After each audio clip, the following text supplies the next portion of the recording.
On this episode of 26 Minutes with Dr. Warren Seigel, I'm joined by a truly dedicated and accomplished professional in the field of mental health and social work, Ms. Pam Simon. Throughout her career, Ms. Simon has been a guiding force in psychiatric emergency care, crisis intervention, and family treatment. As the clinical social work supervisor and clinical lead for the Psychiatric Emergency Department and Psychiatry Consultation and Liaison Services here at New York City Health and Hospitals, South Brooklyn Health, she has made it her mission to provide compassionate, client-centered care to individuals and families who are in need. In addition to her direct clinical work, Ms. Simon has been instrumental in developing vital mental health care services and programs, including the Home Sweet Home program, and has served as a mentor and trainer for fellow social workers.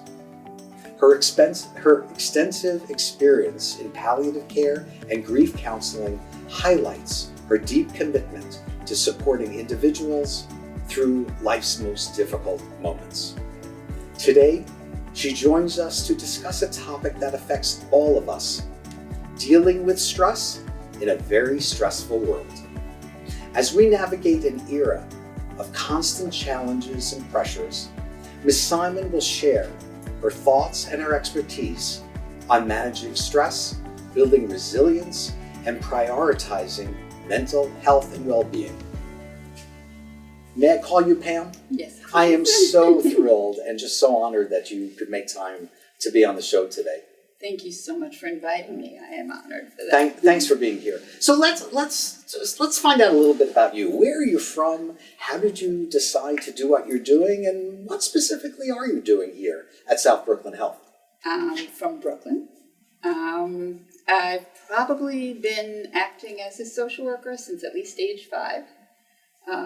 And I just found a passion in working with people since I went with my grandmother to nursing homes at 5, feeding people. So that's very interesting. So tell me, what does a social worker do, and what does that mean? You started when you were 5. What does that mean? So I was very close to my grandmother, who worked in a nursing home as a nurse's aide. And part of what I did is on Sundays, we would go pick her up from work. But first I would go in and she would take me to show me how precious everyone is and to show me how to care for people. So I would help feed them. Now, on the holidays, she always gave every single person a gift, just a little scarf, just something, but to let them know that they were cared about, that they're seen, and that they're valued.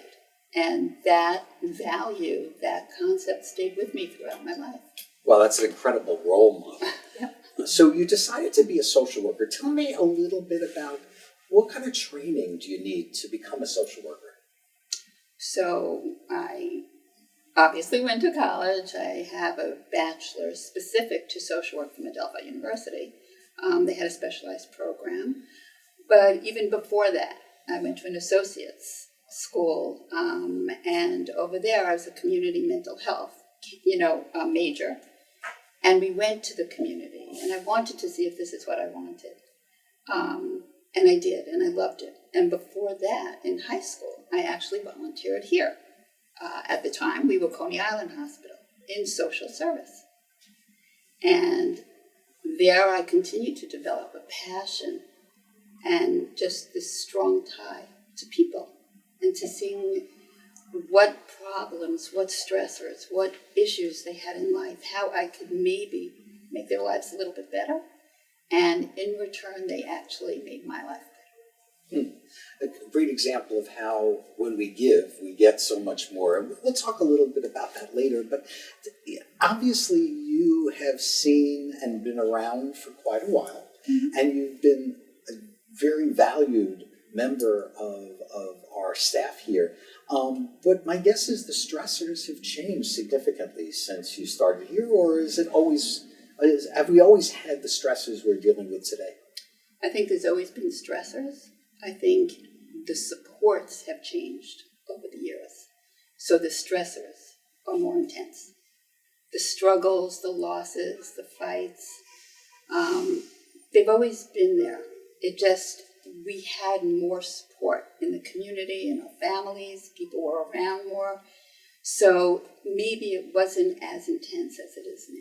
So maybe we should talk about, what does it mean? What does stress mean? What does it mean to you? What does it mean to me? What is stress? So stress is a response that we have, our body has, to a situation usually, to something we've experienced, we've heard, we've seen, and it's how we react to those experiences. But to really understand what stress feels like, I want to give you an exercise and everybody else. If you can put your hands to the side, bring your shoulders into your ears, literally like it's high up, and clench your fists. Clench the fist, hands down, hold it there for 10 seconds, till it hurts, literally. Yeah, this is not comfortable. That is correct. It's very painful. Then, to the count of 10, very slowly, bring down the shoulders. Slow, too fast. Very slow. Slow. Open the fists. Open your fingers. Let them dangle. And feel the stress that was up in your neck, your ears, your shoulders, flow.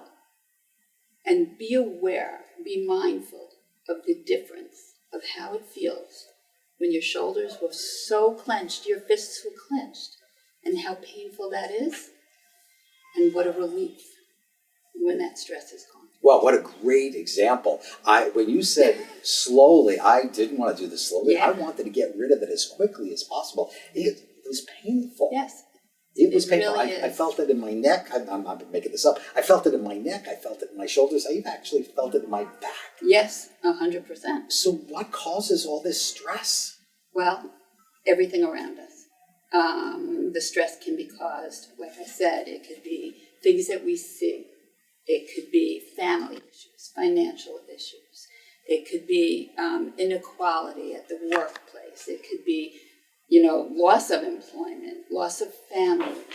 There are many different stressors that occur on a daily basis. But I try to encourage people not to lose sight of the wonderful things that happen on that same daily basis as well, to try to balance it out. Let's talk about that in a few minutes. But you said something that hit me. It's the stress is coming from other people, but you also said it's my reaction to them. Mm-hmm. So that means they have to change, or I have to change? Well, we have to have the awareness, as the Serenity Prayer would say. We need to know what we can change, what we can't, and the difference between, and accept the difference between the two.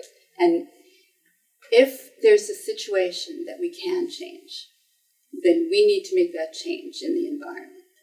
So, for example, we're rushing. We're always in a rush. You know what? Give yourself 5 minutes extra in the morning. Give yourself the time so you're not stressed every single day. You walk out of the house in a terrible mood, screaming, etc. And if you give yourself that time, it makes a difference. But equally importantly, I want everyone to realize that it's not only you feeling the stress. When you're stressed, so is everyone around you. So when my kids are driving me crazy, my husband's driving, my wife's, my partner, whatever, I can't change them. But you're saying I can change my your reaction to them. With mindfulness. And I'm going to give you an example. Great. Please make it less painful than the shoulders, because that one hurt. Well, actually, it's pretty painful. When one of my children and my daughter was about 4 or so, like you said, every family, you're rushing, everyone going to work. You're so busy in the morning, screaming, getting the lunches, the snacks, the kids, dress, breakfast, da-da-da. And every morning, I'm no different. I'm human. And I would do the same thing. I'd be screaming, come on, we have to rush. I'm going to be late. I'm going to get fired. And I would always say that. That was my anxiety or my stress about, God forbid, being late to work. I didn't realize the impact it had on my kids until suddenly my 4-year-old became clingy. She seemed to have separation anxiety from me. She would be clearly stressed every morning and crying and grabbing and didn't want me to leave the house. I would get angry with her and yell at her to hurry up. One day, her dad videotaped after I left the house, a conversation, because she refused to go to school. And the conversation was this: why is she so upset? Why won't she go? Why didn't she want me to go? Because mommy said she's going to get fired, and when she goes to work, they'll put her in a fire. Oh, wow. That's a 4-year-old's perception. We don't realize what our children understand of our behaviors. Wow. Yep. Wow. That changed my whole perspective right then and there. Are there other... So clearly your daughter didn't understand the words, but obviously she felt the emotions. Are there other things that we should think about, how we can identify stress in our children? I mean, that really hit me. Yeah. So children they're not always able to verbalize and communicate what's going on for them. But if you see changes in your child's behavior, if they're acting out, if they're not listening, if they're breaking things, ripping things, if you see they're more withdrawn or quiet, changes in appetite, changes in sleep, please don't ignore it. We do have a mental health crisis now for children, especially children and adolescents. And we often think it's just behavioral, and they're just acting because they're being a brat or this or that. Spend the time, stop, take a breath for yourself, and then sit down and ask, what's going on? You know, if they can't verbalize it, use dolls. You could play, do drawings. Show me what you feel. Show me what color you feel. Depends the age of the child. You know, for adolescents, obviously you can have, a deeper conversation, but identify that you notice them. You notice there's a change. So that's how I can deal with my kids' stress, or evaluating if they're stressed. Mm-hmm. How about my own stress when I'm stressed? So it depends the level of stress, but any stress really needs to be addressed. You know, years ago, like 44 years ago when I started, there was an expression: stress is actually helpful. It's a good thing until it becomes distress.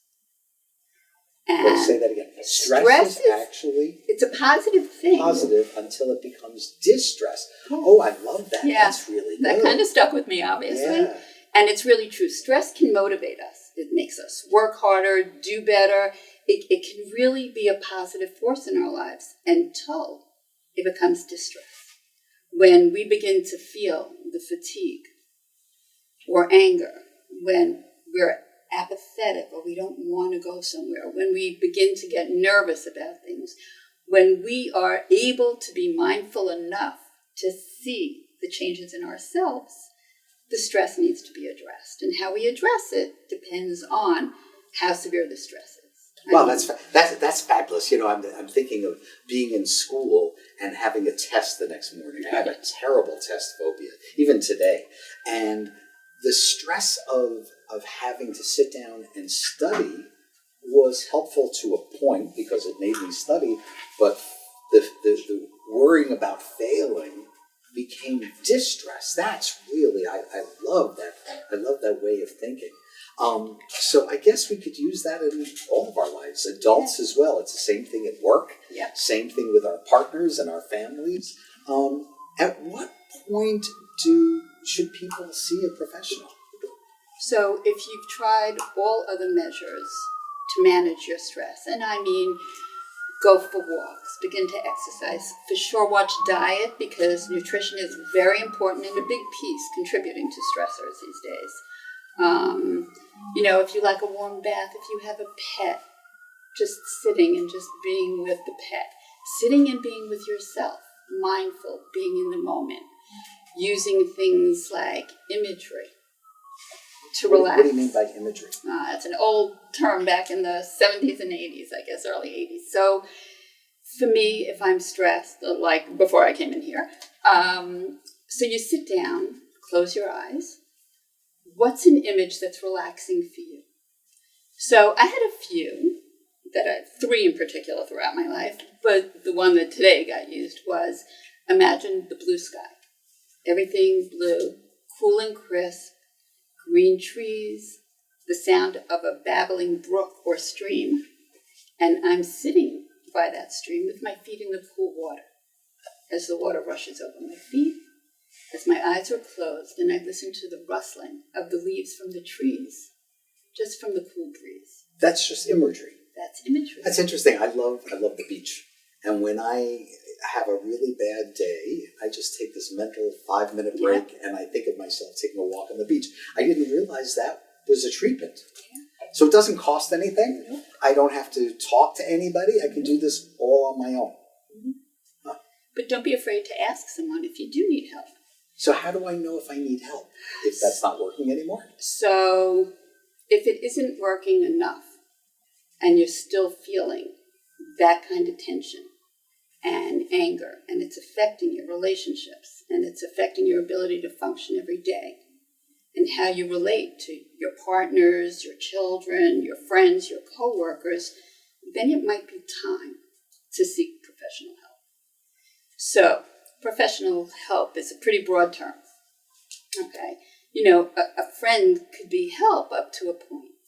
So people often ask, well, what kind of treatment, what kind of therapist? I mean, I got a crazy call the other day about that, well, what type of therapist are you? And I was told I need, and I'm like, okay, then go to them because I don't know what you need. I don't even know you.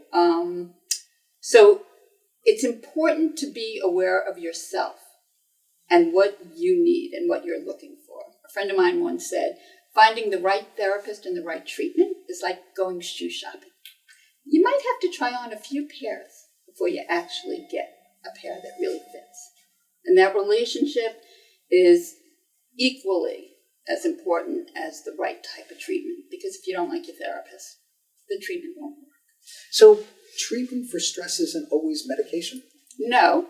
Medication is generally a last resort. And again, that's if it really impacts your ability to function. If there's any way to manage the stress without medication, that's what I would usually recommend. But if you are so distressed that you can't, or even if you need medication short term while you get the stress under control, give yourself permission. That's okay. It's okay to need something to help you right now while you get the therapy so that you can move forward.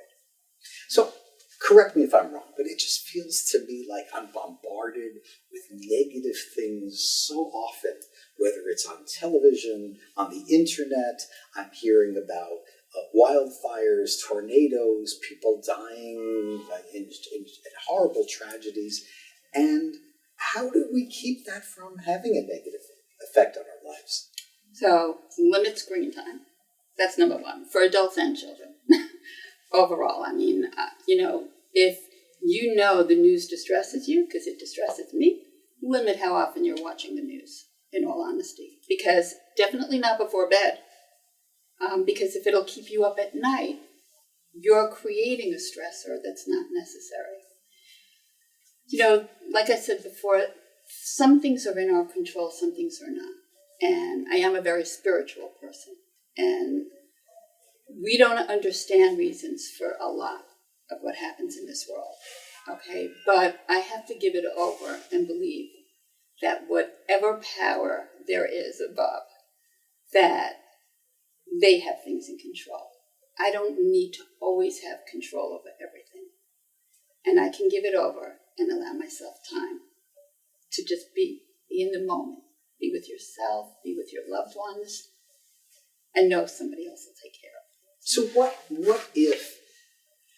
what if you know somebody who is doing things that you're absolutely convinced is not so good for them because of stress? So they're overeating, they're drinking, right. They're sexual addiction, whatever. Mm-hmm. They're doing something, negative behaviors, and you're absolutely convinced it's because they just don't know of another way to deal with it. Is there a way to convince them to get help? Or how do you deal with that?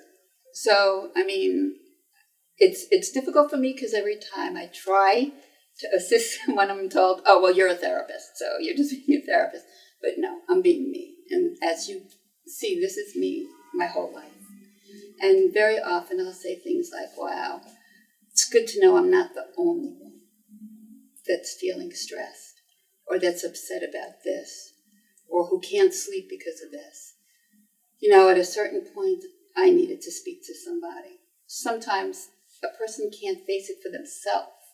But if you make it yours, that old adage, a student has a friend who might cut or otherwise, they don't say who the person is, but they're, telling somebody about it. They're seeking help for those people. They're just not saying it's them. So how do you differentiate, or can you differentiate between stress and anxiety? Sometimes I wonder when what I think is stressful is, I love that, distress, but could it be anxiety? And again, does it make a difference? So it does to some extent. Initially, stress and anxiety can manifest with the same symptoms. You can have the difficulty sleeping, that certain fears or anxiety about doing different things. But stress is usually triggered by an event or something.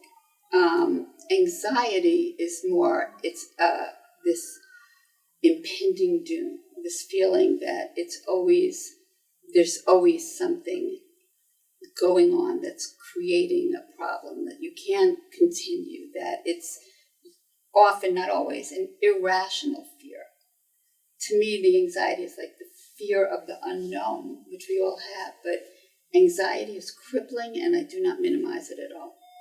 Stress, again, can initially feel similar, but usually when the specific event or trigger is gone, the stressful symptoms also dissipate. And that's one of the differentiations to me between the two. So I think we all know people, the eternal optimists. I remember growing up with somebody who's still a friend of mine many, many years ago. For the last 50 years, everything is wonderful. Everything is terrific. It's like he's got a charmed life. And then there are people who are the eternal pessimists who will always point out that it's going to rain today, even if it looks like a beautiful day. Is this inbred with us? Is just the way I look at life? No, we can change it. You can change it. I totally believe we can change that. My kids used to tease me, "Ma, you look at everything in rose-colored glasses." Right. And I would say, and I like it that way. I like seeing the positive. I like seeing the good. It's a perspective. It's a reframe that I think we need to do on a regular basis with all the stressors that we're faced in this current world. Sounds like a perfect thing to learn in primary care. And I'm thinking, yes, I would love to teach this to all of my patients who are coming in, because I'm sure it would help with overeating, yes, drinking too much, using drugs. I mean, there are just so many things that we could help people change for the better. Why don't we do that more? That I don't have an answer for. But I think that it would be something very positive. I think we always look for the sickness, for what's wrong, instead of what's right. What's healthy? Let's enhance. Let's help you grow with those healthy areas. And maybe the other areas won't be so bad. Ulcers, headaches, high blood pressure, constipation or bowel issues. I mean, there's a list that goes on and on of medical consequences of feeling stressed all the time. If we could teach our patients how to de-stress, how to look at things differently, how to reframe, how to be mindful, how to enjoy and be in the moment, I think a lot of those medical issues would really improve dramatically. Interesting. So you talk about mindfulness, you talk about imagery, giving myself extra time. I love that idea, except I never can figure out how to do it because there's only 24 hours in a day. Mm-hmm. But I also have been told, start eating right, yeah, and exercising. So that's all part of the treatment? Yes, it's a holistic approach. A holistic approach. Yeah. The entire person. We're not just a piece of who we are. We're connected, our mind, our body, our spirit. Everything is what makes us who we are. And speak more about our spirit. You said you're a very spiritual person. It's the second time you've mentioned our spirit. What does that mean? So, like I said, we can't really control a lot of things. And we don't understand why things happen. I certainly don't. the best example I can give you in all honesty is that two of my children were in an accident. One passed away. The other survived. I was devastated. For a very long time, it was difficult for me. My kids finally had it after about 3 weeks. And they were like, Mom, we're still here. We're alive. You need to take a look what you have. And I looked around and I realized, wow, I could have lost both children, God forbid, in that accident. I'm grateful I still have one of them. And I had to give over that there was a reason for my other child's death. I had to let go and say, okay, there had to be some cosmic, some energy that knew that this was her time, and recognize how grateful and blessed I was to have her for 13 years. People don't have children ever. And I was blessed. I had her for 13 years. And this is now 14 years ago. And to this day, her friends keep in touch. Many people have changed their lives and done things in her memory, in her merit. Just for that. You know, the girls that were in her classes, the people in the community. So when they would ask how I keep going, how I got up in the morning, it wasn't easy at first. But gradually, I counted my blessings every day. I have a gratitude book I still keep to this day. I am grateful from the minute I wake up that my eyes open, my hands work, my legs work, my brain is still working so far, I hope. And I'm allowed a chance to continue and help people. And I do that with her in mind. Wow, thank you for sharing that. It sounds like what you're saying is instead of fighting to try and get rid of the stress, accepting it, accepting that we're not in control of it, that we can't get rid of the stress, and figuring out what we can be grateful for and appreciating every single thing we have in our lives. Yes. Sounds really simple when you put it that way, but that's got to be really hard. But it's gratifying. And as long as we can see everything that we do have, we really can appreciate each minute of each day. Thank you so much, not just for this, but for what you do every day. Thank you. And that brings us to the end of our program today. Thank you for tuning in and learning alongside of us. For more information about our show, please visit us at www.zormed.com and stay updated with South Brooklyn Health by visiting us online. This broadcast was brought to you by Brick Media in partnership with New York City Health and Hospitals, South Brooklyn Health. Until next time, be safe and stay well.